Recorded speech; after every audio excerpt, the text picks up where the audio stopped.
Hello everyone! In this video, I'm going to show you how to change your Xfinity Wi-Fi password. First, open a web browser and go to myxfinity.com. Sign in to your Xfinity account. If you have two-factor authentication, enter the security code sent to your phone. Once logged in, go to My Account, then Internet under the Services section. In the Wi-Fi network details, click Edit with XFI. Then select Edit Wi-Fi at the top right. Enter your new password in the pop-up window and click Apply Changes.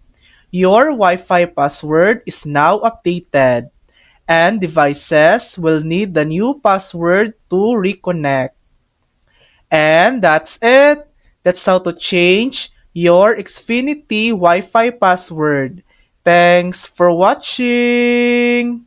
If this video helped you, please like and subscribe for more helpful tutorials.